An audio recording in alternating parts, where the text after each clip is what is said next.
Oh, baby. I got my hands on set 4 2 weeks early with the starter decks. Big shout out to Ravensburger for sending me these over. I really, really appreciate it. Of course, I was very excited to open up the one pack in each box, which comes with the starter decks. But unfortunately, I got baited because this is like a press kit sent out early that only has the starter deck cards. Basically, it's the exact same starter deck that you're going to get if you purchase it, minus the pack. So I was a bit gutted about that. Now, I also do want to mention that I don't quite yet have the facilities or the capabilities to record using physical product in as good a quality as I would like. That is something I'm actively working on, though. This is currently the state of my OnePlus, which is my good phone camera. I managed to drop a weight on it and it's completely out of action. And therefore, the image quality I'm sharing is not really up to scratch, and I really apologize about that. However, there's going to be all of the cards in the description below with all their abilities and all that kind of stuff. So if there's any cards that you're really interested in, check the description where the full list is available. We're going to take a quick look through at all of the cards, starting off with the Sapphire and Steel deck. I'm then going to highlight a few specific cards, some of the cards we haven't yet seen, and some of the more impressive cards, as well as take a look at each of the rares and the super rares as well in each starter deck. Then we'll take a look at the other starter deck, and finally, we're going to say which one is better, which one is better value for money, which deck performed better for me, because I did actually play some games against myself with these two starter decks. That's right, I have no friends. I had to play against myself. Woe is me. Okay, 6 1-drops in this one. Robin Hood from set 3 and a new Aladdin card. Important to note that they're both hero cards. These are just two very vanilla cards, but they both have the hero tag, and heroes are the theme of this deck. And honestly, I was pretty impressed by this one. I really like the starter deck. The 2-drops are really where this deck is shining most in some ways. There's a lot of them. You've got Kidda, also a hero. This new Anna card we'll take a deeper look at later, but if you have another hero character in play, this character gets +1 lore. So a 1/4 character which quests for 2 is a really, really impressive stat line. You can compare that maybe to Wendy Darling from set 3 in Amber, which is a 1/3 which always quests for 2. So Anna, if you have that hero in play, is just better than Wendy, and Wendy is already a very, very good card. So I really like the look of Anna, and in fact she performed very well for me. Basil I wasn't quite as impressed with. There's a new Aurora card here, which is a 1/3 character with ward. Really lackluster, to be honest. A new song called Seldom, All They Seek. Chosen character gets -3 strength this turn. I wasn't very impressed by this one either, but maybe in the right deck with a little bit more card draw, this could be impactful. Obviously it's a song that Ursula, Deceiver of All, could sing as well. Mickey Mouse Standard Bearer, which is kind of comparable to a crab, which is when you play this character, chosen character gains Challenger 2 this turn. Not the most impressive, but it was okay.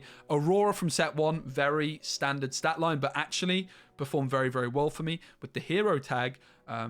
Very, very solid. And then the last two cards, which we're definitely going to be taking a deeper look at in a little bit, I was super impressed with, in particular Imperial Bow. And we'll talk a bit more about those in just a moment. But Imperial Bow, I think, is going to be a meta card because I really liked this one. It was the best card in the deck for me. In at 3 cost, there's a new Ariel card, which is whenever you play a song, you may draw a card, choose and discard a card. I didn't like it. I found myself inking it almost all the time. There's a new Pascal card, which we'll take a proper look at in a minute because this image quality is horrendous. A couple copies of Mickey Mouse, which I found to be very useful. Similarly, the Smashes, solid cards. This new Ling card, which is your hero characters get +1 strength. It's okay. Prince Philip we'll take a deeper look at, as well as One Last Hope, because these are 2 of the rare cards. Up next at 4 cost, 2 copies of this very below average Milan card, 2 copies of Transform Chef, who is okay, and then a rare Philo and a super rare Anna, which we'll take a better look at in a minute because these image qualities are giving me anxiety. I'm so sorry. Li Shang, Rapunzel, this card I really liked. Sisu, I didn't like so much, and Hercules, which is one of the foil cards, as well as the Anna 4 cost. Okay, and then finally 2 copies of Dig a Little Deeper, which is the new Sing Together card. All right, let's take a better look at some of the newer cards, which we haven't seen yet. This Pascal Inquisitive Pet card, we haven't actually seen until today. It's a 3 cost inkable card with 3 strength and 3 willpower, and the ability Colorful Tactics, also not a hero, important to know. When you play this character, look at the top 3 cards of your deck and put them back in any order. Quest for 1. If you want to find something hidden, get someone who's an expert at hiding. Honestly, this card is not very good. Sorry, there is a little bit of Pascal synergy there with the Rapunzel 5 cost, but of course, the 1-drop Pascal and Amethyst is definitely a better card to combine with that 5 cost Rapunzel. This is not going to see any competitive play, but it's a lovely little artwork. A bit of green, a bit of pink, and a bit of blue as well. Up next, Imperial Bow. Okay, this is the card I really wanted to talk about. My goodness, this card is very, very impressive. It's a 2-cost item, which you can exert once per turn, of course, but you have to spend 1 ink, and a chosen hero character gains Challenger 2 and Evasive this turn. Whoa, this card was so good. Honestly, this was just my whole strategy, just trying to abuse Imperial Bow. Again, against myself, give characters Evasive, very, very powerful for just 1 ink a turn. Very comparable to Maui's Fishhook, right? Maui's Fishhook, of course, costs 3. It's in Ruby. If you have Maui on the board, it doesn't cost you anything to give something Challenger or Evasive, Challenger 3 or Evasive. But this is Challenger 2 and Evasive. Of course, you're limited to just hero characters, but there's so many hero characters in Decent Lorcana, and this, for me, is the big reason to run a deck focusing around hero synergy. I think, honestly, I've got a lot of faith in this card. I was really, really, really impressed with it. This card's very, very impressive. Up next, we have Anna, which is another card I was very impressed with. We did already talk about her. She is a hero herself, questing for 2 quite consistently as a 1/4 character is a really impressive stat line. Up next, we have Dig a Little Deeper, which is the Sing Together song for Sapphire. There's 2 copies of it in the deck. The other deck, the Amber and Amethyst deck, does also have a Sing Together card. Dig a Little Deeper, I think, is going to be a pretty good card. I didn't actually end up playing it myself because it was a little bit too expensive for my taste. Pretty difficult, really, to get Sing at 8 down with this particular deck. But definitely a card which is likely to see some competitive play, so it's nice to have a couple copies of it in the starter deck. Okay, let's talk about Thebes. Thebes, I didn't really find to be too impressive in this particular deck, or at least against the other starter deck, but I do think it's a really interesting card for the set 4 meta. I think in particular combined with John Silver, the 3-cost pirate from set 3, which is in steel, and every location you have down, John Silver gains 1 extra law and resist 1 extra. So Thebes just being a cheap location to play with John Silver.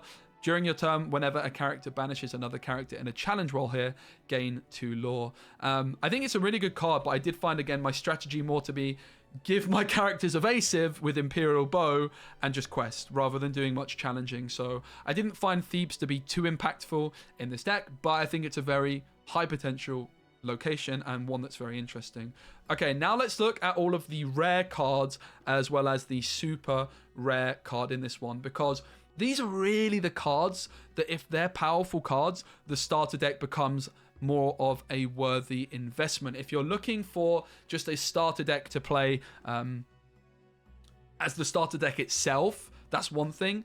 But then there's also the value of the cards themselves, right? Like if you just remove the cards from the starter deck, the rare cards and the super rares, are those cards going to be seeing competitive play? For example, the set 2 starter deck that was Amethyst, I can't remember what it was paired with, to be completely honest, but you had a lot of the bounce package in there. For example, there's a Madam Mim Fox, 1 copy of Madam Mim Fox in that starter deck, which is a card that's worth like $5 in its own right. So that starter deck for me is the best starter deck of all time, simply for that reason. So let's take a look at the rares. We have Prince Philip, Gallant Defender, 1 copy of this, a 3-cost Inkable, 1 Strength, 3 Willpower, quest for 2. It has Hero and Prince, and it has the support tag. Best defense, whenever one of your characters is chosen for support, they gain resist 1 this turn. So obviously if you're giving something support, it's likely to want to challenge. I don't really love this card. It's okay. It's definitely not terrible, but a 1/3 support, so you're only giving it 1 strength and resist 1. It's okay. I doubt that it's going to see much competitive play. It's definitely not a bad card, but I wouldn't say it's good either. Definitely not one that gets me too excited. However, a lot of the other rare and super rare cards in this deck do get me a little bit more excited. One Last Hope, 1 copy of this, 3 cost uninkable song. Chosen character gains resist 2 until the start of your next turn. And if a hero character is chosen, they may also challenge ready characters this turn. That is pretty powerful. Again, in the starter deck here, I didn't find this to be too useful. Only 1 copy of it as well, so I didn't exactly have many opportunities to use it. Also, this starter deck was kind of struggling a little bit for card draw if you don't get to dig a little deeper. So I didn't really find it to be great in the starter deck, but this is definitely a card which I could see seeing some competitive play in the right setup. Being able to challenge ready characters is, of course, a very powerful ability. We see Cinderella Stout-Tarted from set 2 being a very powerful card that can do that. There's also a few other cards which can challenge readied characters. I think there's like a Wreck-It Ralph card that costs 2 in steel, but that's an action. This being a song, and also gaining resist 2 is pretty interesting. But of course, you're limited to hero characters. But again, there is so many hero characters. Overall, definitely an interesting card. I could see this being a card that you include like 1 copy of as a tech option in certain decks. Pretty interesting. Don't think it's going to be worth a whole bunch, but definitely not a bad card. But the next cards I like a lot more. Starting with Anna True Hearted. This is the super rare. So Anna, I couldn't really find a good high quality image of her, but she is a 2/4 card, so 2 strength, 4 willpower. Whenever this character quests, your other hero characters get +1 law this turn, and she quests for 2. I found her to be incredible, one of the best cards in the deck, and that's a really good thing. If your super rare foil card is really good, that makes the starter deck investment a little bit more interesting, right?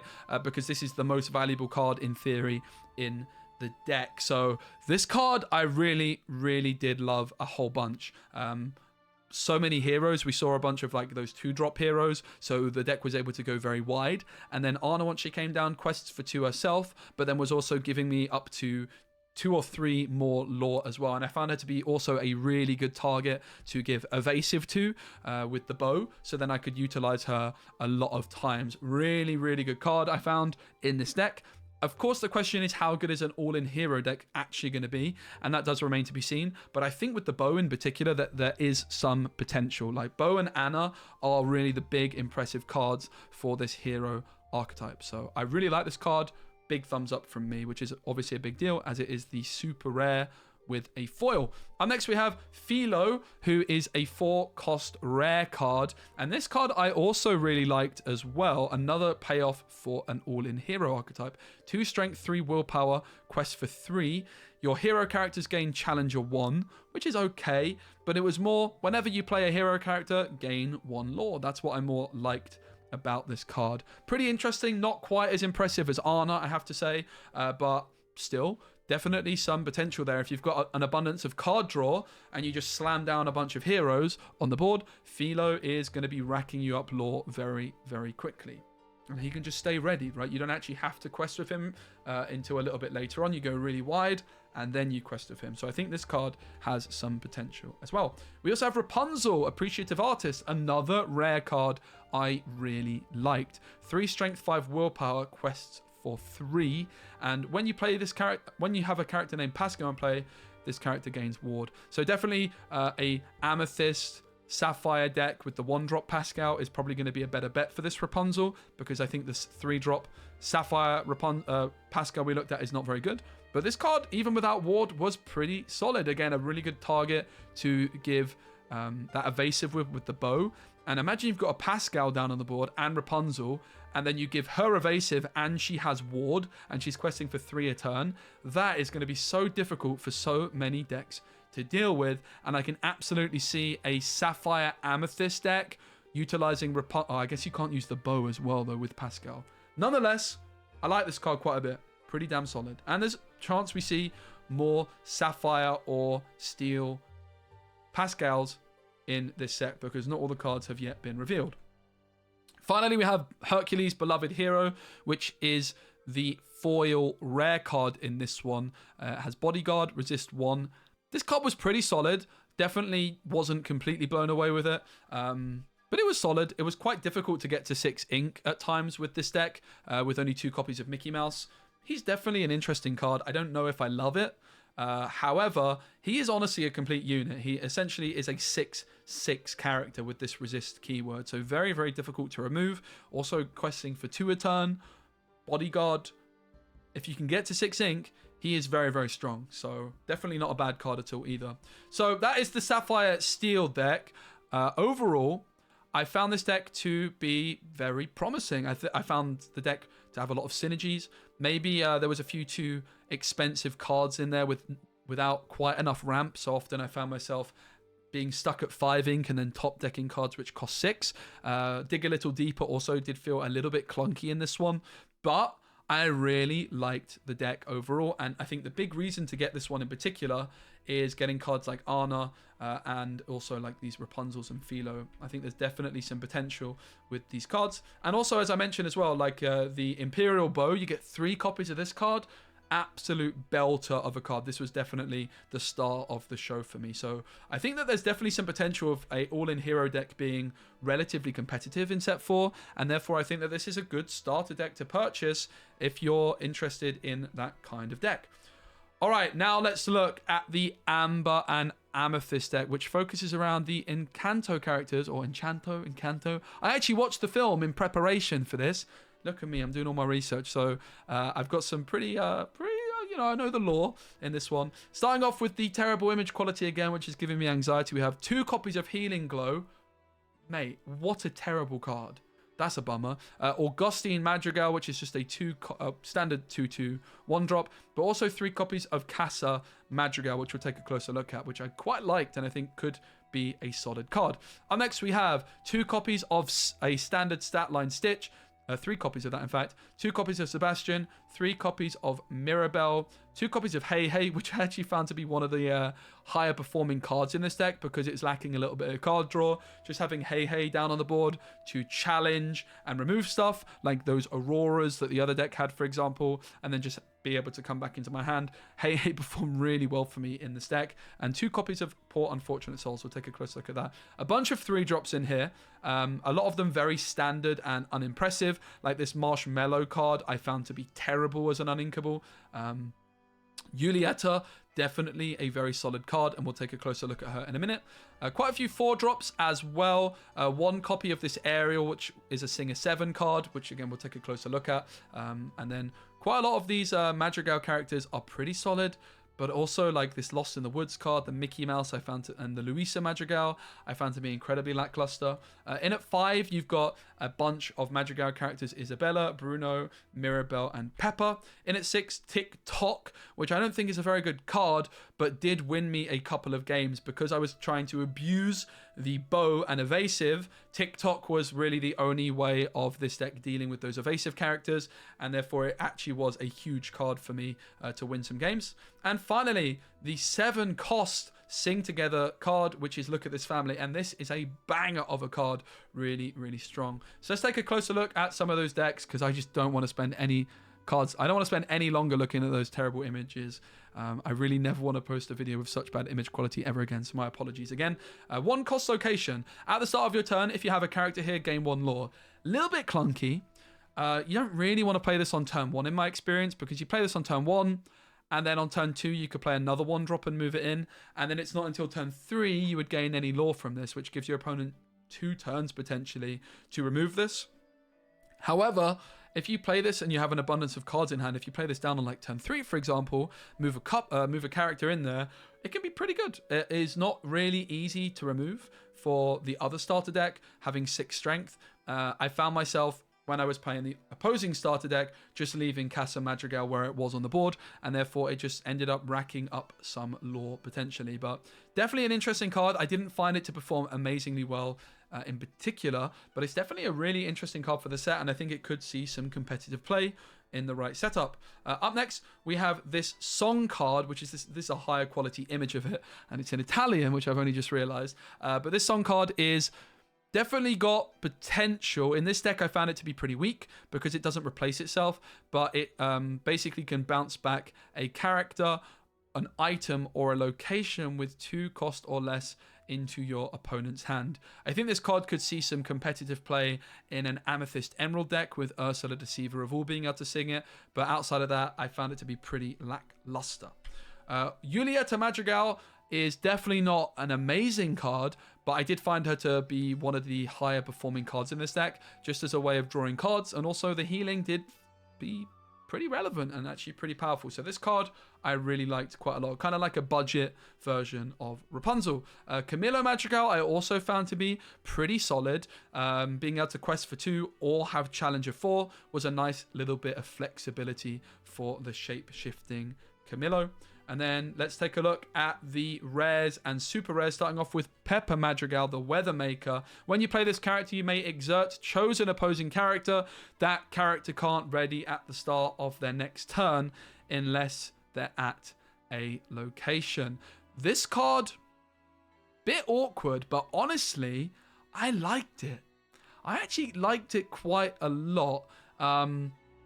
The thing is, it's very comparable to the 2-cost Pinocchio, which does see some competitive play. And realistically, the 2-cost Pinocchio is just a better card than this because it's so much cheaper. However, Pepper is leaving the card exerted for a whole turn. So, for example, if you were to play Pepper onto your opponent's Ursula, Deceiver of All, you don't have to remove that Ursula, Deceiver of All in the same turn that you play Pepper. You could wait a turn, so that's quite interesting. Overall, though, I don't think it's very good. Again, I think the 2-drop Pinocchio is a lot better than this. I didn't like it. I mean, actually, when I played it, it actually did a pretty good job for me, being able to exert a character. But again, if you compare it to existing cards in the game already, no. If it was inkable, maybe, but it's not. Bad card, I think, unfortunately. Up next, we have Isabella Madrigal. And this is a character I like a lot, actually. It's a 5-cost inkable, 3 strength, 4 willpower, quest for 1, and has evasive. However, during your turn, if no other character has quested this turn, this character gets +3 lore. So if you just want to quest with Isabella only in a turn, she can quest for 4, which is really, really impressive. However, the other problem is if this character quests, your other characters can't quest for the rest of this turn. So Isabella definitely good as a card if you have nothing else on the board to just be questing for 4 a turn as an evasive. Also, I did find her to be useful again at dealing with those evasive characters on the other side, which are very common because of the bow. This card is really very interesting. I think it might be good. I think it might be good in the right deck, maybe with Just in Time possibly. I don't think it's amazing though. I think like compared with the other starter deck rares, overall, I'm much less impressed at the long-term competitive potential of these Madrigal cards. They synergize nicely together, but I just don't think that these are going to see much competitive play overall. Up next, we have Mirabelle Madrigal, which is the super rare and also a foil card. Another 5-cost uninkable. I think this card could have been inkable, to be completely honest with you. 3 strength, 5 willpower, quest for 2. It has support. Whenever this character quests, your other Madrigal characters get +1 this turn. I mean, if you compare this card to Anna in the other deck, Anna is a 4-cost inkable card, questing for 2, doesn't have support, has like slightly worse stats, but she's giving hero characters +1, which is a much wider tag than Madrigal. I just don't think this card's any good, mate. I really, really don't. And I think that's a big problem, really, for this deck. The super rares and the rares, I just don't see them having long-term competitive play. While they synergize nicely together as a starter deck, if you're looking for really just one starter deck to invest in to give you some more competitive cards, I think that the other deck is a better option. We have Bruno Madrigal out of the shadows, a 5-cost uninkable again, 4 strength, 5 willpower. When you play this character, chosen character gains. When this character is banished in a challenge, you may return this card to your hand this turn.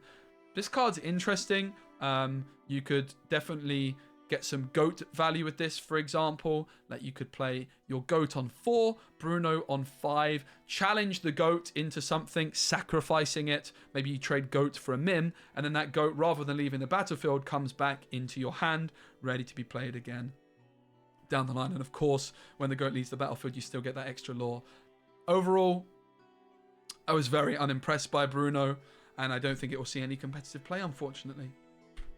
So, that is the starter deck, Amber and Amethyst. Overall, I found the deck to perform pretty well. In fact, much better than I expected going into it. Having looked at all the cards, I expected the other starter deck to be significantly more powerful, but I did find that this deck actually won me more games. I think out of the 5 games I played, this deck actually won 4 out of 5, although a lot of them were very, very close, like 20 to 19. So this deck seemed slightly better as a starter deck if you're just keeping the 60 cards.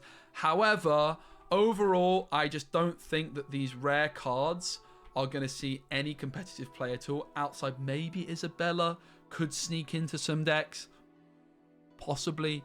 Maybe not super likely. But I just don't think that the Madrigal characters are really there from a competitive standpoint. However, if you're looking for a theme deck to maybe donate, gift to a family member, like a younger family member or something, this is a really good deck for them, because if they love Encanto, there's a bunch of familiar characters, there's some cool synergies in there. I love a lot of the designs of the characters, like really fit in the theme, with Isabella being the golden child, just wanting to stand alone and have the spotlight. Overall, like really cool deck in terms of lore and theme. And again, it actually performed better for me as just a straight up 60. However, I do think that the other starter deck, the Sapphire and Steel deck, is a better investment if you're just looking to pick up one starter deck and have some competitive cards, because I think that the hero archetype has some more potential. Now, bear in mind, we haven't seen all the cards revealed for set 4 yet, so it's possible that these are all the hero cards and that there's not really enough support. But hero is an incredibly wide tag, and I do just think that there's some really, really interesting cards in the Sapphire Steel deck overall. So my recommendation is as follows. If you're looking for a fun, thematic starter deck and you're just looking for only to play that one starter deck with the 60 cards and not make any replacements, I would recommend an Amethyst. If you're looking for maybe some higher value, rare and super rare cards, as well as a few more powerful common and uncommon cards which have some meta potential, I think that Sapphire Steel is the better option. Again, in the games that I played, the games were very, very close every single time. So I think that this is a really nice set of starter decks that you could purchase for a family member and play just if you're looking to play just with the starter decks. Both decks do match up very well into each other. So the other thing to mention with another low quality image is this is what you get in the starter deck box. Of course, you also get a pack, which I didn't have the luxury of in this kind of press kit version, but you get this kind of play mat. You get a quick start rules, which also gives you some more information on the deck and some ideas of how to play it, as well as these very low res, they're not low res in real life, damage counters, and there's also like a little lore counter which you can just kind of move up this here. So overall, I really liked my experience playing the starter decks. There's a lot of really fun cards in here. Again, the thing I'm most impressed by overall, I have to say, is the Imperial Bow. This card honestly seems like a powerhouse in the right deck. Thanks so much for watching the videos. Thanks again to Ravensburger for sending me this stuff early. Super duper awesome. And again, final apology for the terrible image quality. I'm going to really work to make sure that moving forward, I have a better setup for recording with this physical product. Again, thanks for watching. Give the video a like if you enjoyed it. And let me know in the comments below what kind of videos you would like to see me do on the starter decks. I think maybe a video on each starter deck is what I'm looking to do.